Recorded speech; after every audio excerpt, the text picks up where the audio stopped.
आपका physics teacher. Students, आज का हमारा आर्टिकल है comparison of electric and gravitational forces. ये दो बहुत मशहूर कॉन्सेप्ट्स हैं, हम इनको कंपेयर करेंगे। कंपैरिजन का मतलब होता है कि इनमें क्या सिमिलैरिटीज़ हैं वो भी डिस्कस करें और क्या डिससिमिलैरिटीज़ हैं, फ़र्क कहाँ कहाँ आता है इन थ्योरीज़ में वो भी डिस्कस करें। तो हम इन दोनों चीज़ों को आज देखेंगे। स्टूडेंट्स, आइए स्टार्ट करते हैं आज का लेक्चर। स्टूडेंट्स, सबसे पहले तो मैं आपको ये बताता चलूँ कि ग्रेविटेशनल फोर्स का सिंबल आज के लेक्चर में मैं GF लिखूंगा, जिसका मतलब ग्रेविटेशनल फोर्स होगा। इलेक्ट्रिक फोर्स को मैं EF लिखूंगा, जिसका मतलब इलेक्ट्रिक फोर्स होगा। दूसरी बात स्टूडेंट्स, सबसे पहले तो हमें ये जानना चाहिए कि ये फोर्स के जो कॉन्सेप्ट्स हैं ये किस किस साइंटिस्ट ने दिए थे। तो मैं आपको बताता चलूँ कि जो ग्रेविटेशनल फोर्स है इसका कॉन्सेप्ट ज़्यादा पुराना है। ये सर आइजैक न्यूटन ने ये थ्योरी पेश की थी 1600 समथिंग में। जबकि जो हमारे पास इलेक्ट्रिक फोर्स है इसका कॉन्सेप्ट जो है वो ग्रेविटेशनल फोर्स के बाद आया 1800 समथिंग में, कूलम ने ये थ्योरी दी थी। तो ये तो हो गया दोनों साइंटिस्ट का इंट्रोडक्शन जिन्होंने ये थ्योरीज दी थी। अब जरा देखते हैं स्टूडेंट्स, ग्रेविटेशनल फोर्स का कॉन्सेप्ट क्या है बेसिकली। स्टूडेंट्स, आप लोग जानते हैं कि हमारे पास जब भी कोई चीज़ सर्कल में मूव कर रही हो तो सर्कल के सेंटर की तरफ उस पर एक फोर्स लग रही होती है जिसे हम बोलते हैं सेंट्रीपिटल फोर्स। मिसाल के तौर पर अगर ये शख्स है और ये धागे से एक पत्थर को बांध कर घुमा रहा है तो ये पत्थर जो है वो इस सर्कल में मूव करता रहेगा क्योंकि एक सेंट्रीपिटल फोर्स इसको सर्कल में घूमने पर मजबूर कर रही है। लेकिन कब तक ऐसा चलता रहेगा? तब तक चलता रहेगा स्टूडेंट्स जब तक ये सेंट्रीपिटल फोर्स यानी कि जो धागे की टेंशन है वो बरकरार रहेगी। अगर धागा किसी लम्हे टूटा तो आप देखेंगे कि हमारे पास ये जो पत्थर है ये उसी डायरेक्शन में टेंजेंट में मूव कर जाएगा। यानी कि क्या सीखा हम लोगों ने, अगर कोई चीज़ सर्कल में मूव करती नजर आए तो इसका मतलब कोई ना कोई फोर्स है जो उसको सर्कल में घूमने पर मजबूर कर रही है। और अगर वो नहीं होगी तो फिर उस चीज़ का सर्कल में घूमने का कोई जवाब नहीं है, वो टेंजेंट की डायरेक्शन में निकल जाएगी। और जब हम अपनी यूनिवर्स की तरफ नज़र दौड़ाते हैं तो आप लोगों को ऐसे बहुत सी जगह मिलती हैं जहाँ पर आप चीज़ों को सर्कल में मूव करते देखते हैं। मिसाल के तौर पर अगर आप देखें तो आप जानते हैं कि सूरज के गिर्द ज़मीन जो है वो एक सर्कुलर पाथ में मूव कर रही है हर लम्हा। अब ज़मीन को क्या पड़ा कि वो सूरज के गिर्द मूव कर रही हो? क्योंकि हम लोगों ने पढ़ा कि सर्कल में चीज़ का मूव करना एक ही सूरत में मुमकिन है जब हमारे पास उनके दरमियान कोई फोर्स है। तो न्यूटन ने भी फिर यही सोचा। न्यूटन ने सोचा कि इन दोनों मैसेज यानी कि सूरज और ज़मीन के गिर्द कोई ना कोई फोर्स है जो ज़मीन को सूरज के गिर्द घूमने पर हर लम्हा मजबूर कर रही है। वो फोर्स न्यूटन ने ग्रेविटेशनल फोर्स का नाम दिया। और उसको ये फोर्स नज़र नहीं आई, जैसे रस्सी में तो आपको नज़र आ रहा है ना, लेकिन यहाँ ये फोर्स नज़र नहीं आई। लेकिन फिर भी उसने कहा कि ये फोर्स है जो मैसेज के दरमियान लगती है, इसे हम बोलते हैं ग्रेविटेशनल फोर्स। ये तो कॉन्सेप्ट ग्रेविटी का। तो स्टूडेंट्स, ये कॉन्सेप्ट आपको चांद और ज़मीन के दरमियान भी नजर आएगा। जब आप देखते हैं चांद ज़मीन के गिर्द घूम रहा है तो भी इसका मतलब चांद जो है वो मजबूर है ज़मीन के गिर्द घूमने पर। इसका मतलब ज़मीन और चांद के दरमियान कोई ग्रेविटेशनल फोर्स एग्जिस्ट करती है। तो स्टूडेंट्स, ग्रेविटेशनल फोर्स फिर किन के दरमियान होती है? याद रखिएगा, ग्रेविटेशनल फोर्स मैसेज के दरमियान होती है। तो ये हो गई पहली बात जिसको मैं यहाँ पर लिख देता हूँ कि ग्रेविटेशनल फोर्स क्या होती है कि every mass of this universe, इस कायनात का हर mass attracts another mass with a force. एक फोर्स से अट्रैक्ट करेगा। क्या कहते हैं उस फोर्स को? Called GF, gravitational. उसको हम कहते हैं कि वो ग्रेविटेशनल फोर्स है। अब आप सोच रहे होंगे कि अगर ये कॉन्सेप्ट सही है तो फिर मुझे इस वक्त ये वाइट बोर्ड भी तो मैस है, मेरा भी मैस है, तो हम एक दूसरे को अट्रैक्ट क्यों नहीं करें? स्टूडेंट्स, याद रखिएगा, ये जो ग्रेविटेशनल फोर्स है ये मैसेज पर भी डिपेंड करती है। ज़मीन पर आपको मालूम है मुझे ग्रेविटी अच्छी खासी फील होती है क्योंकि ज़मीन का मैस बहुत ज़्यादा है। तो स्टूडेंट्स, ग्रेविटेशनल फोर्स कितनी स्ट्रांग होगी ये डिपेंड करता है कि वो जो दोनों ऑब्जेक्ट हैं जिनके दरमियान ग्रेविटेशनल फोर्स है उनका मैसेज का प्रोडक्ट कितना है। जितना दोनों का मैस ज़्यादा होगा उतना ग्रेविटी स्ट्रांग होती जाएगी। यही वजह है कि ज़मीन और मेरे दरमियान, क्योंकि ज़मीन का मैस इतना ज़्यादा है तो हमारा जो मैस का प्रोडक्ट है वो इतना ज़्यादा आता है कि फोर्स ऑफ ग्रेविटी बहुत स्ट्रांग हो जाती है। तो इसका मतलब फोर्स ऑफ ग्रेविटी जो है वो क्या होती है वो तो पता चल गया, मैसेज के दरमियान एक फोर्स होती है। लेकिन उसका मैग्नीट्यूड कैसे पता चलेगा? तो हम कह सकते हैं with a force called gravitational force which is directly proportional होती है किसके? To product of masses masses के प्रोडक्ट के डायरेक्टली प्रोपोर्शनल होगी। स्टूडेंट्स एक और बात, आपको मालूम है अगर ये दो ऑब्जेक्ट्स करीब करीब हैं तो आप देखेंगे कि इन पर ग्रेविटेशनल फोर्स बहुत स्ट्रांग होगी, लेकिन अगर आप इन दो ऑब्जेक्ट्स को दूर लेकर जाएंगे तो आप देखेंगे इनके दरमियान जो फोर्स है वो भी बहुत वीक होती जाएगी। तो स्टूडेंट्स मैं इस एग्जांपल से देख सकता हूँ स्टूडेंट्स कि मैं ज़मीन पर मौजूद हूँ तो ज़मीन की ग्रेविटी भी मुझ पर आ रही है, चांद की भी ग्रेविटी मुझ तक आ रही है, लेकिन मैं ज़मीन के साथ ही क्यों अटैच हूँ, चांद पर क्यों नहीं चला जाता? क्योंकि ज़मीन मेरे करीब है, डिस्टेंस कम है तो ग्रेविटेशनल फोर्स स्ट्रांग होगी, जबकि चांद मुझसे दूर है तो डिस्टेंस जो है वो बहुत ज़्यादा है तो ग्रेविटेशनल फोर्स जो है वो वीक होगी सही लेकिन बहुत कम होगी। तो स्टूडेंट्स हम लोगों ने देखा कि डिस्टेंस के साथ अगर हम देखें तो इनवर्स रिलेशन बन रहा है, तो directly proportional to the product of masses and inversely proportional to distance between their center, जितना उनके दरमियान डिस्टेंस है उसके। लेकिन स्टूडेंट्स एक और बात जो मैंने ऑब्जर्व की वो क्या थी, ज़रा इमेजिन करें मेरे पास दो मैसेज हैं M1 और M2, इनके दरमियान डिस्टेंस D है और ये एक दूसरे को फोर्स लगा रहे हैं, अट्रैक्ट कर रहे हैं और वो फोर्स है F। अब ज़रा इमेजिन करें अगर मैं ये डिस्टेंस D जो है दोनों ऑब्जेक्ट्स के दरमियान जो है इसको डबल कर दूं, 2D कर दूं डिस्टेंस। अब डिस्टेंस डबल कर दिया, इन्वर्सली प्रोपोर्शनल कहता है कि फोर्स जो है वो अब हाफ हो जाएगी। लेकिन स्टूडेंट्स मैंने देखा कि फोर्स हाफ होने के बजाय 4 गुना कम हो गई, यानी कि एक्सपेरिमेंट अगर हमने किया तो हमने देखा कि डिस्टेंस डबल करने से फोर्स 2 गुना नहीं बल्कि 4 गुना कम हो गई। और 4 क्या है? 2 का स्क्वायर। इसी तरह से अगर ये वही ऑब्जेक्ट्स हैं जिनके दरमियान डिस्टेंस D और फोर्स F है और मैं इनको 3 गुना दूर ले जाता हूँ तो मैंने देखा कि 3 गुना दूर जाने पर इनके एक दूसरे पर फोर्स 3 गुना नहीं बल्कि 9 गुना कम हो गई। और 9 क्या है? 3 का स्क्वायर है। इसका मतलब क्या हम लोगों ने देखा कि हमें कहना चाहिए कि इन्वर्सली प्रोपोर्शनल टू डिस्टेंस नहीं बल्कि inversely proportional to square of distance. ये जगह मैंने छोड़ी हुई थी। स्क्वायर का मतलब क्या होता है कि अगर डिस्टेंस डबल करेंगे तो फोर्स 2 का स्क्वायर यानी 4 टाइम्स कम हो जाएगी, 3 टाइम्स करेंगे तो 3 का स्क्वायर 9 टाइम्स कम हो जाएगी। ये है हमारे पास स्टूडेंट्स ग्रेविटेशनल फोर्स का कॉन्सेप्ट। आइए इसी के साथ कंपेयर करते हैं इलेक्ट्रिक फोर्स का कॉन्सेप्ट। अब इलेक्ट्रिक फोर्स क्या है? कूलम ने क्या देखा?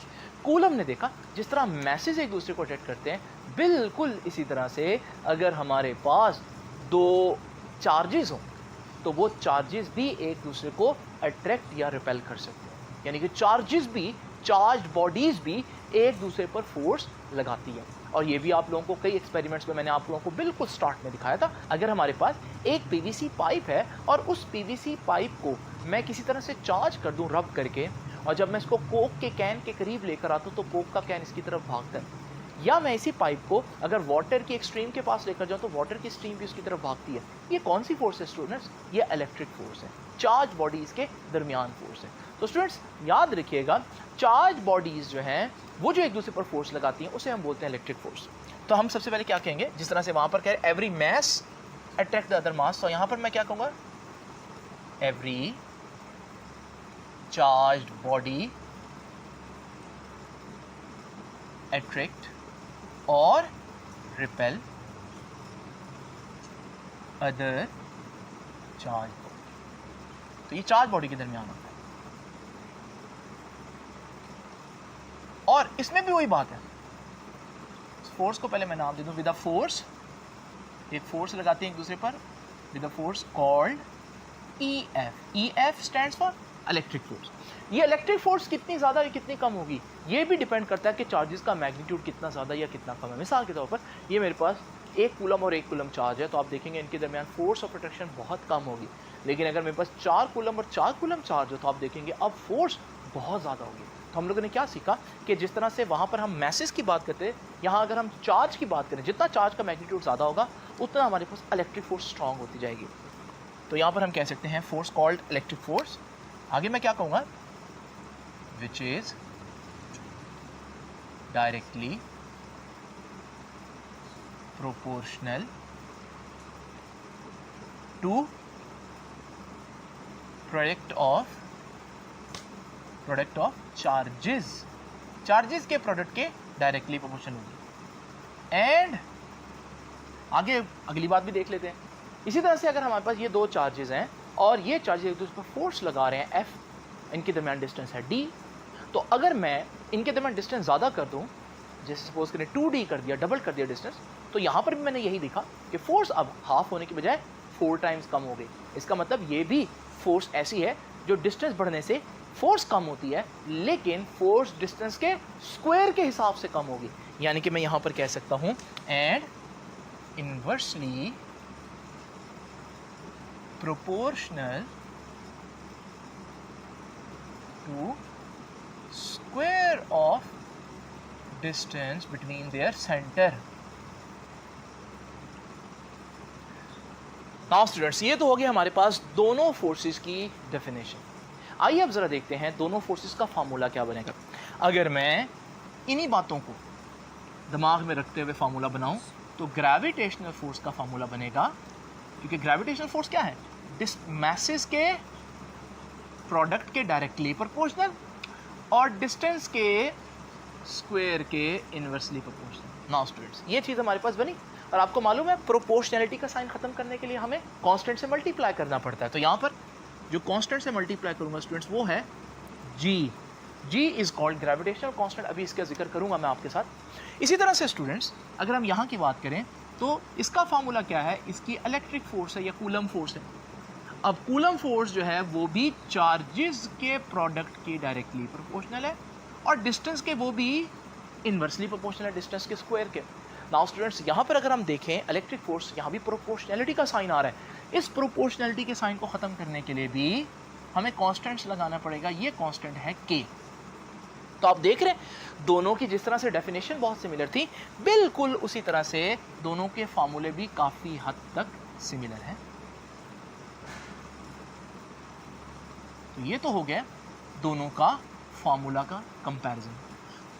इसी तरह स्टूडेंट्स, आइए डिस्कस करते हैं दोनों के कांस्टेंट्स की। अगर मैं यहाँ पर देखूं, इसका कांस्टेंट क्या है जी, g is called gravitational constant. इसके कांस्टेंट को हम कहते हैं g और इसका नाम है ग्रेविटेशनल कांस्टेंट। ग्रेविटेशनल कांस्टेंट की वैल्यू याद रखिएगा, ग्रेविटेशनल कांस्टेंट की वैल्यू है 6.67 into 10 raised to the power minus 11 newton metre square per coulomb. ये है ग्रेविटेशनल कांस्टेंट की वैल्यू। स्टूडेंट्स, यहाँ जो इलेक्ट्रिक कांस्टेंट है k, तो वो भी मैं लिख देता हूँ जी। k इज, जो k है यहाँ पर ये वाला, k इज इलेक्ट्रिक कांस्टेंट। इसका एक और नाम भी है कूलम कांस्टेंट। और इसकी वैल्यू देखिए स्टूडेंट्स, इसकी वैल्यू है हमारे पास k की value 9 into 10 raised to the power 9 newton metre square per coulomb square. Students, एक मिस्टेक हो गई यहाँ पर, ये कूलम नहीं आएगा यहाँ पर, यहाँ आएगा जी न्यूटन मीटर स्क्वायर पर kg स्क्वायर, क्योंकि मैसेज है ना, तो हमारे पास यहाँ किलोग्राम आएगा। एनीवेज स्टूडेंट्स, ये हमारे पास जो है इलेक्ट्रिक फोर्स का कॉन्सेप्ट हो गया। ज़रा देखिए हमारे पास ये कांस्टेंट्स की वैल्यू, एक बात आप अंदाज़ा लगा लें, जो ग्रेविटी का कांस्टेंट है वो 10 की power -11, it's a very small value. जबकि k जो है इलेक्ट्रिक कांस्टेंट, उसकी वैल्यू है 10 रेज़्ड टू पावर 9 में। 10 रेज़्ड टू पावर 9 जो है वो बिलियन होता है। इसका मतलब ये बहुत ज़्यादा वैल्यू है। इससे फ़र्क क्या पड़ेगा स्टूडेंट्स, ज़रा देखते हैं। हमारे पास जब मैं क्वांटिटेटिव एनालिसिस की बात करूंगा, क्वांटिटेटिव एनालिसिस का मतलब यह है कि मैं देखना चाह रहा हूं इन दोनों फोर्सेस में से कौन सी फोर्स ज़्यादा स्ट्रॉन्ग और कौन सी वीक होगी। अगर मैं एक जैसी सिचुएशन लूँ, यानी कि मैस 1 kg है और डिस्टेंस भी 1 है और चार्ज भी 1 कूलम है और डिस्टेंस भी 1 है, तो यहाँ सारी चीज़ 1 हो गई। लेकिन इसकी फोर्स ऑफ ग्रेविटी डिपेंड करती है ग्रेविटेशनल कांस्टेंट पर, जिसकी वैल्यू बहुत कम है। तो फिर जब इसकी वैल्यू मैं पुट करूंगा और आंसर निकालूंगा, वो आंसर भी बहुत कम होगा। जबकि यहाँ पर हमारे पास इलेक्ट्रिक फोर्स जो है वो डिपेंड कर रही है कांस्टेंट पर। अगर मैं बाकी सारी चीज़ें 1 रखूं तो इसकी वैल्यू जब मैं पुट करूंगा तो इसकी वैल्यू तो बहुत ज़्यादा है। तो जब इसकी वैल्यू ज़्यादा होगी तो इलेक्ट्रिक फोर्स का आंसर भी ज़्यादा आएगा। तो इसका मतलब हमें पता चल गया यहाँ से कि क्वान्टिटेटिवली स्पीकिंग जो क्वान्टिटेटिव एनालिसिस है वो ये बताता है कि gravitational force is a weak force उसके लिहाज से। तो gravitational force is relatively, relative का मतलब उसके मुकाबले में, relatively a weak force। और उसकी वजह क्या है? उसकी वजह ग्रेविटेशनल कांस्टेंट का बहुत कम होना है। इसी तरह से यहाँ पर मैं बात करूँ तो इलेक्ट्रिक फोर्स के बारे में मैं कहूँगा कि electric force is a strong force, ठीक है, as compare to gravitational force. लेकिन स्टूडेंट्स याद रखिएगा, उसके लिए हमें सिचुएशन सेम रखनी है। अब ये नहीं हो सकता कि आप कहें कि सर आपको ज़मीन इतनी ज़्यादा ग्रेविटी से खींच रही है, जबकि वो जो पाइप है वो कैन को उतनी ज़्यादा फोर्स से नहीं खींच रहा। देखें कैन और पाइप का साइज़ देखें। मेरे केस में जब आप बात करें ग्रेविटी की तो वहाँ आप देखें कि आप एक तरफ इतनी बड़ी ज़मीन ले रहे हैं, तो इसका मतलब ये कंपैरिजन ठीक नहीं पड़ता। अगर आप लोग सही कंपैरिजन करना चाहते हैं तो एक जैसे दो ऑब्जेक्ट्स लें और फिर देखें कि कौन सी फोर्स स्ट्रॉन्ग होगी, इलेक्ट्रिक फोर्स या ग्रेविटेशनल फोर्स। तो इसका मतलब जब आप देखते हैं ना कि ग्रेविटी बहुत स्ट्रॉन्ग है ज़मीन के केस में, जब आप देखते हैं तो ज़मीन का साइज़ भी तो बहुत देखें ना बड़ा है। अगर ज़मीन जितना बड़ा चार्ज होता तो फिर तो इलेक्ट्रिक फोर्स इससे भी कई गुना ज़्यादा हो। Now students, qualitative analysis. Qualitative analysis का क्या मतलब है? क्वालिटेटिव यानी फोर्स किस तरह की होगी। आसान अल्फाज में मैं आपको बता दूं, ग्रेविटेशनल फोर्स जो है ना वो सिर्फ एक अट्रैक्टिव फोर्स है। यानी दुनिया के दो मैसेज हमेशा एक दूसरे को क्या कर सकते हैं, अट्रैक्ट कर रहे हैं। मैं ज़मीन के ऊपर अगर मौजूद हूँ तो ज़मीन हमेशा मुझे नीचे को खींचेगी, मुझे हमेशा नीचे को खींच कर नीचे को एक फोर्स लगाएगी जिसे हम ग्रेविटेशनल फोर्स कहते हैं। क्या ऐसा मुमकिन है कि ज़मीन कभी मुझे ऊपर को फोर्स लगा दी, यानी कि मुझे अपने आप से रिपेल कर दे? ऐसा तो कभी देखने को नहीं मिला। इसका मतलब जो मैसेज के दरमियान फोर्स है वो नेचर वाइज, क्वालिटी वाइज सिर्फ अट्रैक्टिव होती है, ग्रेविटी रिपेल नहीं कर सकती। तो यहाँ पर भी मैं ये बात लिख देता हूँ कि ग्रेविटेशनल फोर्स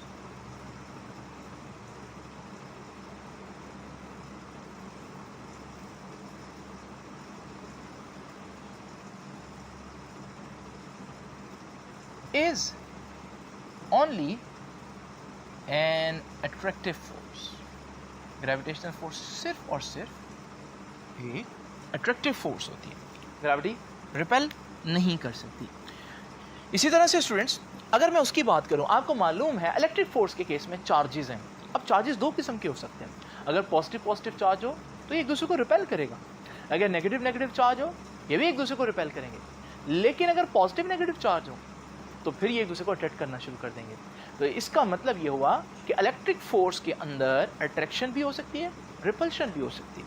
तो ये बात भी मैं लिख देता हूँ। तो electric force can be attractive और रिपल्सिव। तो इलेक्ट्रिक फोर्स अट्रैक्टिव भी हो सकती है, रिपल्सिव भी हो सकती है। ये एक फ़र्क है दोनों में कि वो नेचर वाइज, क्वालिटी वाइज सिर्फ अट्रैक्टिव है, जबकि ये अट्रैक्टिव और रिपल्सिव दोनों हो सकती है। अच्छा, ये जो बात है इन्वर्स स्क्वायर लॉ, ये मैं पहले ही बता चुका हूँ कि फोर्स ऑफ ग्रेविटी भी डिस्टेंस के स्क्वायर के इन्वर्सली प्रोपोर्शनल है और इलेक्ट्रिक फोर्स भी डिस्टेंस के स्क्वायर के इन्वर्सली प्रोपोर्शनल है। इसे कहते हैं कि दोनों फोर्सेस इन्वर्स स्क्वायर लॉ को होल्ड कर रही हैं, फॉलो कर रही हैं। यानी कि मैं कह सकता हूँ इन्वर्स स्क्वायर लॉ में कि gravitational force obeys inverse square law। Inverse square law, जो ग्रेविटेशनल फोर्स है वो इन्वर्स स्क्वायर लॉ को फॉलो करता है। इलेक्ट्रिक फोर्स भी कर रहे हैं, तो यहाँ पर भी मैं ये लिखूंगा electric force obey inverse square law. Now students, बहुत इंपॉर्टेंट बात, इफेक्ट ऑफ मीडियम। अगर दो मैसेज के दरमियान मैं मीडियम